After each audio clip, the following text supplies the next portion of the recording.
રામપુરા જૈન મુનિને ફટકારાઈ છે સજા અને જૈન મુનિ શાંતિ સાગરજીની સજાનું એલાન કરવામાં આવ્યું છે। કોર્ટે આરોપીને 10 વર્ષની સજા સંભળાવી છે। દુષ્કર્મ કેસમાં દોષી જાહેર થયો હતો જૈન મુનિ 8 વર્ષ બાદ દુષ્કર્મ કેસમાં કોર્ટે ચુકાદો આપ્યો છે। કેસમાં 60 જેટલા પુરાવા રજૂ કરવામાં આવ્યા હતા। 250 પાનાની ચાર્જશીટ કરવામાં આવી હતી। ફાઇલ अलग अलग साक्षीओने तपासवामां આવ્યા હતા અને આ અંગે હવે ચુકાદો આપવામાં આવ્યો છે। કોર્ટે 10 વર્ષ કેદની સજા સંભળાવી છે।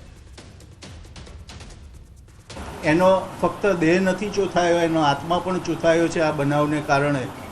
તે પણ જોવું જોઈએ। બનાવ બાદ એના પિતા આ આઘાતમાં ગુજરી ગયા તે બાબત પણ જોવી જોઈએ અને આ બધા પાસાઓ જોતા સરકાર પક્ષે દલીલ કરવામાં આવી કે આરોપીને મહત્તમમાં મહત્તમ સજા એટલે કે આજીવન કેદની સજા બળાત્કારના ગુનામાં કરવી જોઈએ અને સાથે સાથે દંડ પણ કરવો જોઈએ તેમજ ભોગ બનનારને વિક્ટિમ કોમ્પેન્સેશન સ્કીમ હેઠળ વળતર આપવો એવો હુકમ પણ કરવો જોઈએ।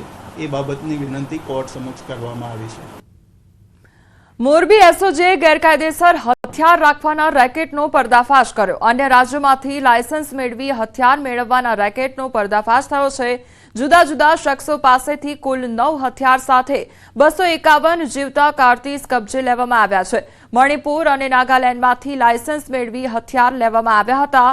આ કૌભાંડ રાજ્ય અને આંતરરાષ્ટ્રીય હોવાની પૂરી શક્યતાઓ વ્યક્ત કરાઈ છે। મોરબી એસઓજીએ ઓપરેશન હાથ ધર્યું છે। સાથે જો આવા ગેરકાયદેસર હથિયાર કોઈ પાસે હોય તો પોલીસનો સંપર્ક કરવા અનુરોધ કરવામાં આવ્યો છે।